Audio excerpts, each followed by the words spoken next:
Magandang umaga po sa inyong lahat. Happy Mother's Day. Gusto ko sanang kamayan ng lahat ng nanay na narito pero hindi ko magagawa dahil nag-iisa ako. Pero gusto kong humingi ng tulong doon sa mga katabi ng nanay. Pwede ubang pakikamayan yung katabing nanay at sabihin ninyo, kumusta ka raw, sabi ni Pastor Clem. Alright, thank you very much. Sa isa pong seminar na aking nadaluhan ay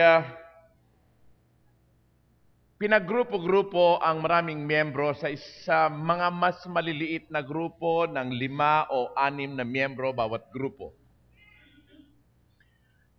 At pagkatapos noon sa pasimula ng kanilang talakayan ay nagpakilala ang bawat isa at sinabi kung ano ang kanilang kalagayan sa buhay. So sa isang maliit na grupo ay merong nagpasimulat ang sabi niya, merong 5 o 6 na mga babae ito. Nagpakilala ang isa at unang sabi niya, ako po ay isang doktora.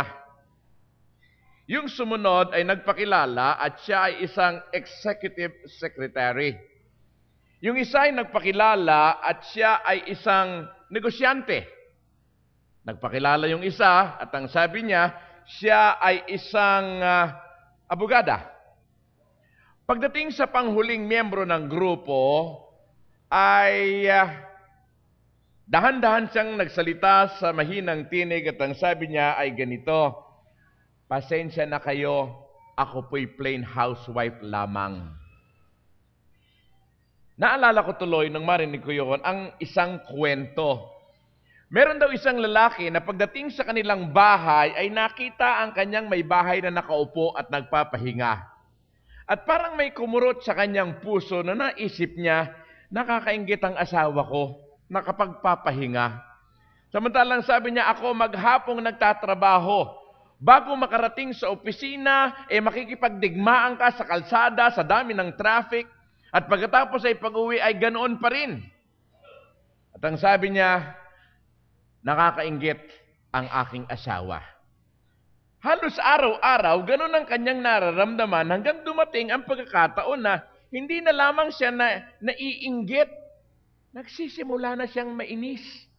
Na para bang argabyado yata ako sa relasyong ito. Ako'y hirap na nagtatrabaho, ang may bahay ko'y nasa bahay lamang. Kaya isang gabi, siya ay nagdasal ng isang taimtim na panalangin. Among many others, isa sa kanyang final request was this, Lord, pwede po ba pagpalitin mo naman kami ng kalagayan ng misis ko? Pwede po bang ako naman ang maging may bahay at siya ang maging mister nang maranasan naman niya ang hirap ng trabaho? Di ko siguro maniniwala, pero a voice was heard saying, request granted.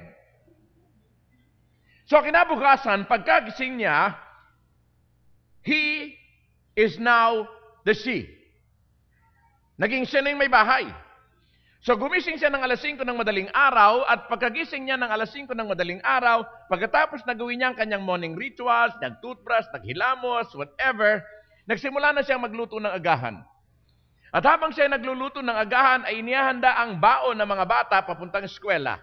Ang damit ng mga bata sa kanilang pagpasok, ang isusuot ni mister, ang kanyang mga pampaligo at everything. Pagkatapos ng agahan, o pagkatapos makapagluto ng agahan, ginising ang mga bata, pinaliguan, at pagkapaligo ng mga bata, si set the table, kumain ng lahat. Pagkakain ng lahat, siya ay nagligpit ng kanilang kinainan, hinugasan ng lahat, pagkatapos inihatid ang mga bata sa eskwela.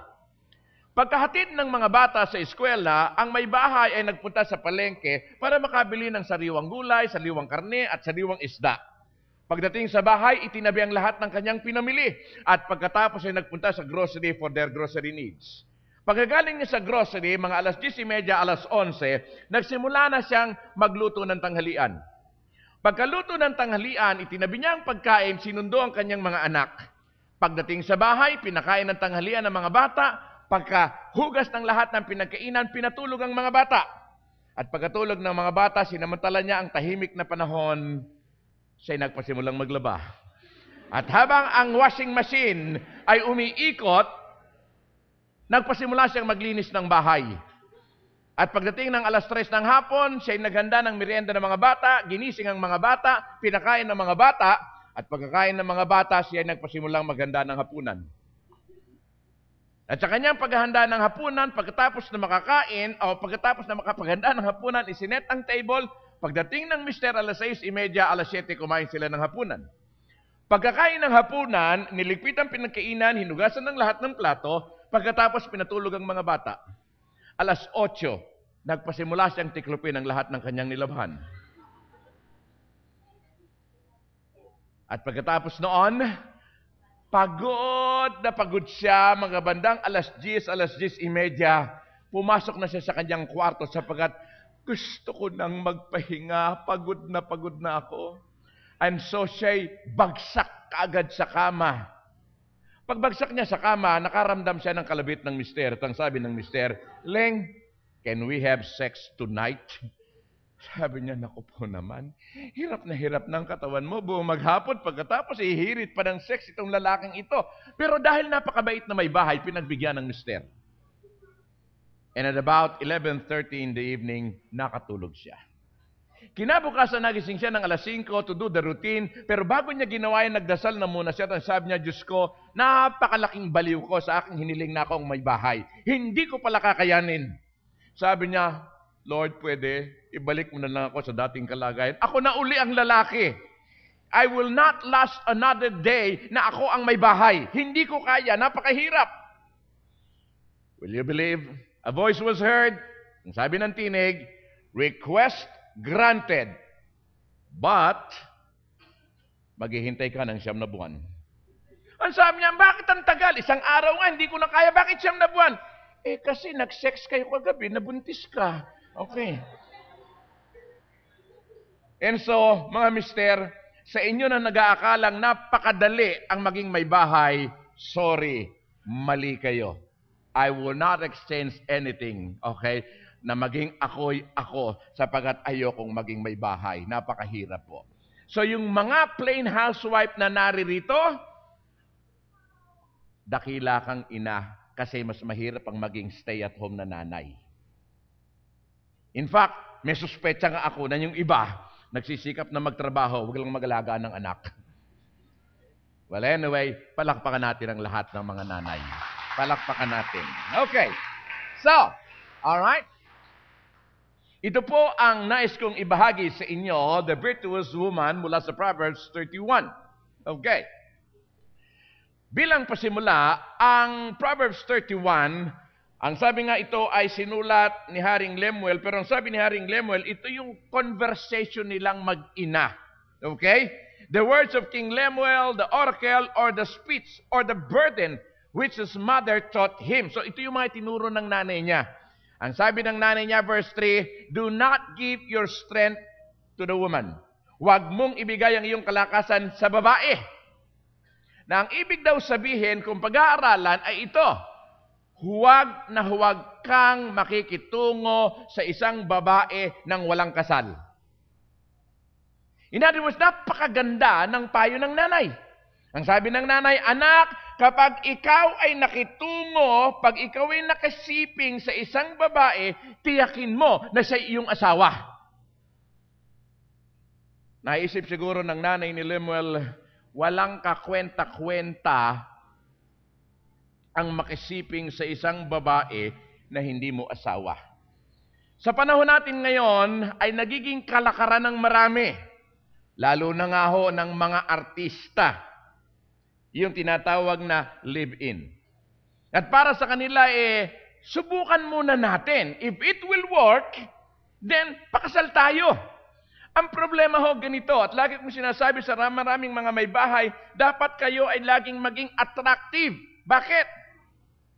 Kasi segunda mano na kayo. Ibig sabihin, kapag nakipag-live ng isang babae, kahit ano pang sabihin mo at hindi nagkatuluyan yan, iba na ang kanyang status, iba na ang kanyang kalagayan. At kung inyo hong mapag-aaralan, and I wish you will take a look into some studies made, mas marami po ang naghihiwalay na nag-live-in muna at saka nagpakasal. At marami po ang mga sitwasyon na nag-live-in muna at nagpakasal na naging magulo kaysa doon sa nagpakasal muna at saka nagsama. Kaya nga ang payo po ng nanay ni Lemuel ay ito: humanap ka ng isang katangi-tanging babae. Huwag kang makikipag-live-in at maghanap ka ng isang katangi-tanging babae. Now, ano ba ang katangian ng katangi-tangi? Excellent wife. Tingnan po natin. Okay? Ito po. Una, may kinalaman sa kanyang asawa, verse 11. The heart of her husband trusts in her, and he will have no lack of gain for doing so. Tiwala. Isang babae na napagkakatiwalaan ng kanyang mister. Marahil isipin ng marami na, pangkaraniwan naman yun, dapat pagtiwalaan ng may bahay. Well, hindi ho sa ganitong kapanahunan ni Haring Lemuel at maging sa kapanahunan ng ating Panginoong Hesus. Bakit? Ito, pansinin natin. Merong intimate relationship yung mag-asawa, may kumpletong tiwala ang lalaki sa babae. But not, during this time. Tingnan ho ninyo. Para mapatunayan natin ang tingin ng marami sa isang babae, narito ho ang Rabbi's Doxology. Sa umaga siya'y gigising at magdarasal at ang kanyang sasabihin ganito: salamat sa Diyos, praise God that He did not create me a heathen. Praise God that He did not create me an illiterate. And praise God that He did not create me a woman. Okay? Abay, kung pinupuri ng isang rabbi na hindi siya babae, ganun kababa ang tingin nila sa babae. Sa panahon ng ating Panginoong Hesus, ang babae daw is not required to pursue education. Ang babae, attendance in synagogue is not necessary. Magsimba ka't hindi, okay lang. Okay? Sapagkat may duda ang mga matatalinong tao sa panahong ito kung ang babae may kaluluwa o wala. Women are viewed tempter, so they're expected to remain indoor. Women are not spoken to in public, considered second-class citizen. Their testimonies meant little in courts. Jewish scholars question, ito yung sinabi ko kanina, whether they have souls. They don't have legal status, at ito'y kasalanang malaki kapag tiningnan mo sila in public. So ito ang kalagayan ng mga kababaihan. Kaya makikita natin, nang sabihin ng nanay ni Lemuel, humanap ka ng babaeng mapagkakatiwalaan mo, a woman that you can trust, pambihirang babae yan. Bakit? Kasi nga ang babae is not even good as a number. If you would remember, kung matatandaan po ninyo, ang feeding ng 5,000. Ang sabi doon, there were 5,000 men. Hindi nga binilang ang mga babae, hindi ho ba? Pero mas naniniwala ako na mas marami ang babae doon. Bakit? Kasi ang mga lalaki nagtatrabaho, kaya mas malaya ang mga babae. At kung pag-uusapan mo ang pagiging ususera, mas marami ho ang ewan. Okay, so,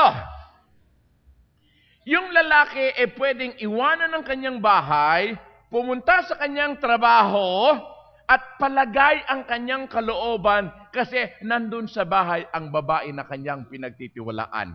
Okay? Hindi masisira ang kanyang integridad, hindi gagawa ng anumang bagay na mali, at ang kanyang may bahay ay laging nag-iisip, ano ba ang mabuti para sa aking asawa? Okay? Kaya nga po napakaganda na ang mag-asawa, the husband and the wife, work together para sa mas magandang kinabukasan ng kanilang tahanan. Nakalulungkot itong isipin, pero meron talagang mga lalaki na hanggang ngayon ang tingin pa rin sa kanilang mga may bahay ay napakaliit at napakababa. Sa akin nung palatuntunang Heartline, maraming tumatawag na mga misis at nagtatanong, bakit po hindi man lamang ako pagkatiwalaan ng mister ko ng pera? Siya ho ang namamalengke, siya ho ang nagbabudget, siya ho ang nag-grocery. At kung kailangan ko ng pera, hihingi na lang ako sa kanya. At kung minsan ay napakasakit sa kalooban ng may bahay, hindi ho ba? Parang hindi ka partner ng iyong asawa.